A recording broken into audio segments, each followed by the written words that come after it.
سلام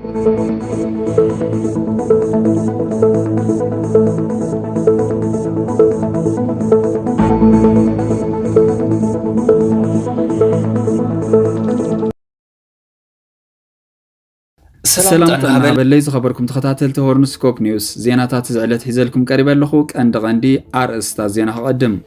بريزيدنت امريكا دونالد ترامب قبل ايران سفيح وتهدراو متقعتن مكياد مدب كم زلوم قاليصم بانفوجن زغتل زله لونا بلصقنا اب حطير غزه كبقعيو كتبل ኤርትራ ገሊጻ ከአዲስ አበባ ናንፈስ ሰሜን ኢትዮጵያ ዘምርሕ ዝነወሩ 34 ተሳፈርቲ ብዕጡቃት ከም ተጨወዩ ይግለጽሎም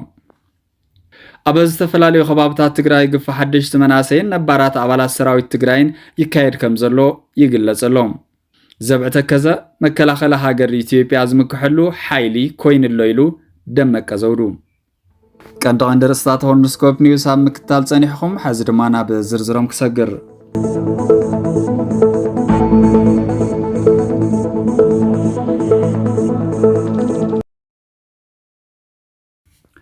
ፕሬዝዳንት አሜሪካ ዶናልድ ትራምፕ ኣብ ልዕሊ ኢራን ሰፊሕ ወታደራዊ መጥቃዕትን ምክያድ መደብ ከም ዘለዎ ኣፍሊጡ ንሱን ቴህራን ሓድሽ ስምምዕነት ኒኩለር ክትፍርም ናይ 3 መዓልታት ሓፂር ግዜ ገደብ ሂቦዋ እኳ እንተነበረ ቴህራን ግን ነዚ ክትቕበሎ ይከኣለትን እቲ ንሰልስ ክካየድ ተሓሲቡ ዝነበረ መጥቃዕቲ ኣየር ንዲፕሎማስያዊ ጻዕርታት ምትእትታው መራሕቲ ሃገራት ወሽመጥ ዓረብን ፓኪስታንን ንምኽባር ክብል ከም ዝሰረዙ እውን ኣፍሊጡ ሕዚ ግን መስኮት ዕድል ዲፕሎማት ፀቢዩ ስለዘሎ ናብ ሓይላዊ ስጉምቲ ከም ዝሰጋገር ኣጠንቂቕሎም ዋሽንግተን ኢራን ኒኩለራዊ ኣጽዋር ንከይተማዕብል ዝዓለመ መደብ ምዕባል ዩራኒየም በቅልጥፍ ሙሉእ ብሙሉእ ደው ክትብሎ ጸቕጢ ክትገብር ጸኒሓ እያ አሜሪካ ኣብ ልዕሊ ኢራን ኣስገዳዲ ዲፕሎማስያዊ ጽዕንቶ ናይ ባሕሪ እገዳ ክትገብር እንከላ ሰራዊት ኢራን ድማ ኣብ ልዕሊ መጻወ ሆርሙዝ ዘሎ ቁጽጽር ብምሕያል ምላሽ ንምሃብ ምድላዋት ይገብረሎ ቴህራን ኣብ ትሕቲ ዝኾነ ይኹን ኩነታት ንፍርሕን ምፍራሕን አሜሪካ ከም ዘይትንብርከኽ ብምሕባር ቀዳምነት ግና ንልዝብ ቁሩት ከም ዝኾነ ትገሊጻ ኣላ አሜሪካ ናብ ሙሉእ ኩናት ተኣቱ እንተዳ ኮይና ቴህራን ዓርሳን ምክልኻል ድልው ምዃና እውን አጠንቂቓላ ካብ አዲስ አበባ ናንፈስ ሰሜን ኢትዮጵያ ዘምርሕ ዝነወሩ 34 ተሳፈርቲ ብዕጡቃት ተጨወዮም ኣብ ዞባ ሰሜን ሸዋ ካብ አዲስ አበባ ናብ ደብረ ማርቆስ ብናይ ህዝቢ መጓዓዝያ አውቶቡስ ዝጓዓዝ ዝነወሩ 34 ተጓዓዝዮም ብዕጡቃት ተጨወዮም ዘለው እቲ ጨውያ ብ11 ግንቦት 2018 ኣብ መንጎ ከተማታት ገብራ ጉራቻ ፊጨን ዓሊ ደሮን ኣብ ዝተባሃለ ከባብታት ተፈጺሙ እቶም ዕጡቃት ነታ አውቶቡስ በሓይል ደወቢሎም ነቶም ተሳፈርቲ ናብ ዘይፍለጥ ቦታ ወሲዶሞም ከም ዘለውን ይግለጽሎም ካብቶም ተሳፈርቲ 3 ሰባት ጥራሕ ከም ዘምለጡ ዝተገልጸ ኮይኑ ነዚ ተፈጸመ መጥቃዕቲ ዛጊድ ሓላፍነት ዝወሰደ ኣካል የለን እዚ ስካሕካሕ ተግባር ኣብ መስመር መጓዓዝያ አዲስ አበባ ደብረ ማርቆስ ንዓበይ ዝኸይድ ዘሎ ኩነታት ጸጥታ ዝያዳ ዘጉልሕ ኮይኑ ኣብ ተኸባቢ ተመሳሳሊ ፍጻመታት ከም ዝሰራይ ይፍለጥ ቅድሚ 4 ወርሕ ኣብ ተመሳሳሊ መስመር ካለ አውቶቡስ ከም ዝተጨወየትን ኣብ መጋቢት 2015 ድማ ኣብ ተመሳሳሊ ከባቢ ዓሊ ደሮ ኣብ ልዕሊ ሓንቲ አውቶቡስ ተኽሲ ብምኽፋት ልዕሊ 56 ተሳፈርቲ ከም ዝተጨወዩ መሰኻኽር ዓይኒ ገሊጾም ኣለዉ እቶም ዕጡቃት ኣብ ጎማታት እታ መኪና ምትኳስ ምስ ኣቋረጹ ነቶም ተሳፈርቲ ናብ ርሑቕን ቁልቁል ዝኣፉ ቦታታትን ከም ዝወሰድዎም እናውቅዑ ከም ዘንገላትዕዎምን ተገሊጹ ነይሩ እዚ ካብ ክልላት ኦሮሚያ ኣምሓራ ቤንሻንጉልን ካልኦት ከባብታትን ኣብ ዓበይቲ ጽርግያታት ዝፍጸም ዘሎ ተደጋጋሚ መጥቃዕትታትን ዕፅዋን ንዋሕዚ ህዝባዊ መጓዓዝያን መሰል ምንቅስቓስ ዜጋታትን ከቢድ ሓደጋ ኣንጸላሊሎ ቅድሚ ሕዚ ኣብ ወርሒ ሰነ 2016 ካብ ክልል ኣምሓራ ናብ አዲስ አበባ ዝጓዓዝ ዝነበሩ ልዕሊ 100 ተምሃሮ ዩኒቨርሲቲ ኣብ ከባቢ ከተማ ገብረ ጉራቻ ዝተጨወዩ ኮይኖም እቶም ጨወይቲ ብዙሕ ገንዘብ ሓቲቶም ምንባሮም ይዝከር ኣብ ክልላት ኦሮሚያን ኣምሓራን ዝካየድ ዘሎ ግጭት ስዒቡ ማእሰርቲ ንገንዘባዊ መኽሰብ ብዓብዩ ከም ዝወሰኸ ኮሚሽን ሰብኣዊ መሰላት ኢትዮጵያ እውን እናጠንቀቐ ጸኒሑ እዩ ዘብዕተከዘ መከላኸሊ ሃገር ኢትዮጵያ ዝምክሕሉ ሓይሊ ኮይኑሎ ኢሉ ደመቀ ዘውዱ حزون زبع تكزخن حيل نفتنا لنا زوال دمكة سراويت مكالخال ون حاجز جبر لهم كم زل قليتو أبى خلتشان 10 سنة متمرت قبل لتجراي كينات دحر مولعو زوام عراو تجراي بحيلي أبكو تصير كل لهم حراك عتو زتجبر خوينهم زبع تكزا بزولشم وزحت عطوات كسلتنن نافت بوتا خاطو ومن كم صن حذف لتيو دحر سمع بريتوريا ون معراب تجراي أبكو تصير محراق تصل بمقبار زبع تكزا زبحال عطوق ببزح كسلتن بسراويت إثيوبيا كل ما دعوا حاجز እናተገብረሉ ከም ዝጸንሐውን ይግለጸሎም ነዚ ዕጡቕ ሓይሊ ዝመርሕዎ ድማ ካብ ትግራይ ብዝተፈላለየ ምኽንያት ኮርዮም ዝኸዱ በዓል ደመቀ ዘውዱ ተወለድቲ ኣምሓራን ሰራዊት ብልጽግናን ምዃኖም ኣብ ምዕራብ ትግራይን ዘሎ ህዝቢ ንገሊኡ ቅድም ክብል ኣበሳቢሶም ናብ ሱዳንን ማእኸል ትግራይን ኣባሪሮሞ ኣብኡን ዝተረፈውን ዝበልናካ እንተዘይጌርካ ብዝብል ይቐትልዎ የባርዎን ይኣስርዎን ከም ዘለዉ መረዳእታታት ይገልጹ ደመቀ ዘውዱ ድማ ትማሊ ዘብዕተከዛ ኣዝዩ ተጠናኺሩ መከላኸሊ ሃገር ኢትዮጵያ ዝምክሐሉን ሓይሊ ኮይኑሎ ከም ዝበለ ይግለጸሎ እቲ ንልምዓት ሰሊጥ ዝውዕል መሬት ኣይሃብኩምንን ብዝብል ምስ ነበረ ሰብ ምሕዳር ትግራይ ኣባይ ወልዱ ዝመርሖ ምሕደራት ተኻርዩ መንነቱ ዝቐየረ ስምላሽ ኮሚቴ ዘጣየሸን ደመቀ ዘውዱ ናብ ምዕራብ ትግራይ ድሕሪ ምእታው ብዙሓት ንጹሃት ከም ዝቐተለ እዮም ጸብጻባት ዝገልጹ ምስዚ ብዝተተሓዘ ምልሻታት ክልል ኣምሓራ ትማሊ ኣብ ምዕራብ ትግራይ በዓል ምስረቶም ከም ዘኽበሩውን ተገሊጹ ነይሩ ኣብ ክልል ቤንሻንጉል ጉሙዝ በሓይልታት ጸጥታ ዝካየድ ዘሎ ዘይሕጋዊ ጅምላዊ ማእሰርቲ ስኽፍታ ዘሎ ጉዳይ ኮይኑ ይቕጽል ከም ዘሎ ኮሚሽን ሰብኣዊ መሰላት ኢትዮጵያ ኣፍሊጡ እቲ ኮሚሽን ኣብ ቀረባ እዋን ኣብ ዘውፅኦ ጸብጻብ ኣብ ልዕሊ ገለ መደብራት ፖሊስ ናይቲ ክልል ብዘካየዶ ምክትታል ሰብኣዊ መሰላት መሰረት ብዘይ ትእዛዝ ቤት ፍርዲ ሰባት ኣብ ምእሳር ኣብ ውሽጢ ሕጋዊ ግዜ ጥርጡራት ናብ ቤት ፍርዲ ዘይምቕራብ ኣብ ልዕሊ መሰላቶም ዝግህፁ ኣባላት ፖሊስ ምምሕዳራዊ ስጉምቲ ዘይምውሳድ ሰፋሕቲ ጸገማት ከም ዘለዉ ገሊጹ እዚ መሰረታዊ ጸገማት ንምምሕያሽ ኩሎም መዳርግቲ ኣካላት ብትጋ ክሰርሑን ሓፈሻዊ ተሓዛት ጥርጡራት ሰብኣዊ መሰላት ብዝኽብር መንገዲ ክፍጸምን ከም ዘለዎ ኮሚሽን ሰብኣዊ መሰላት ኢትዮጵያ ጸዊዕሎም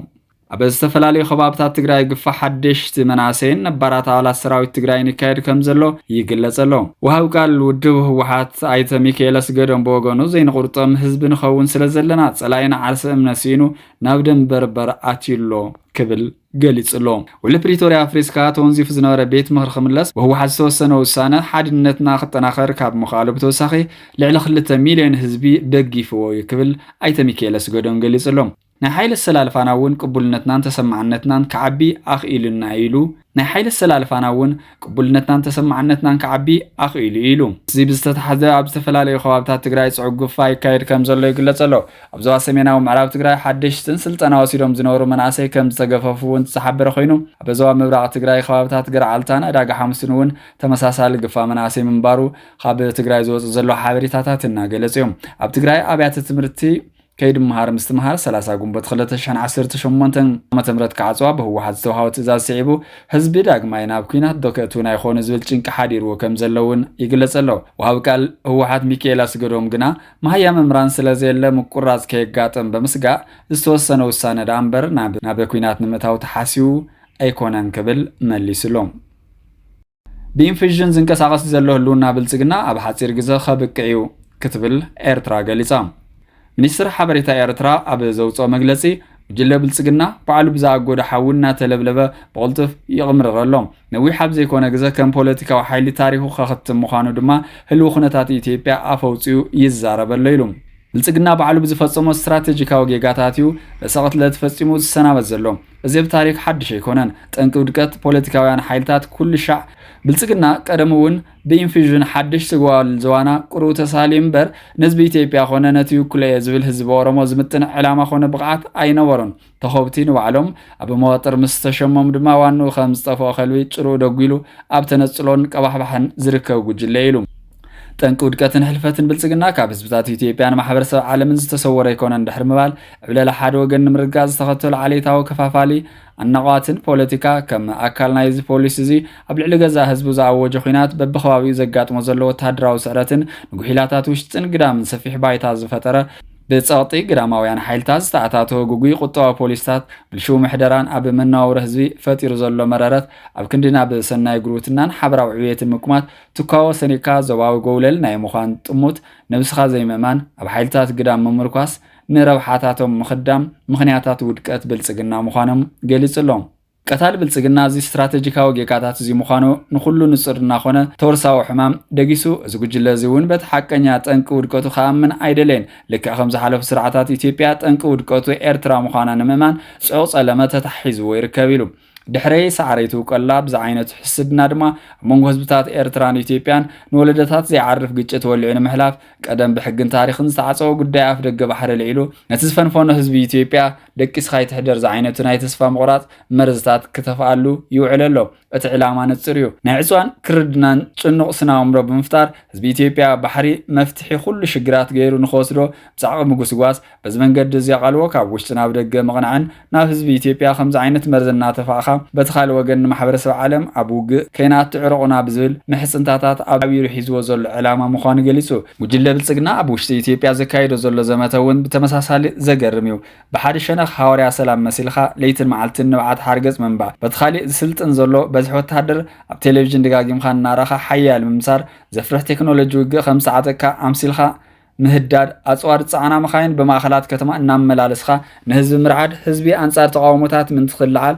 ናሽቱ ግጥማት ምክያድ ብምግባር ደይመደይልካ ብድሮናት ምጭፍጫፍ ብዘጋነነ ዜናታት ልምዓትን ዓወትን ምስሊ ቀዳማይ ሚኒስትር ምዕዛዝ ሓይልታት ግዳም ዝውንንዎም ሒደት ዘብለጭልጩ መናፈሻታት እናርኣኻ ብልጽግና ብዛዕባ ሃገር ገዚፍ ሕልሚ ከም ዘሎ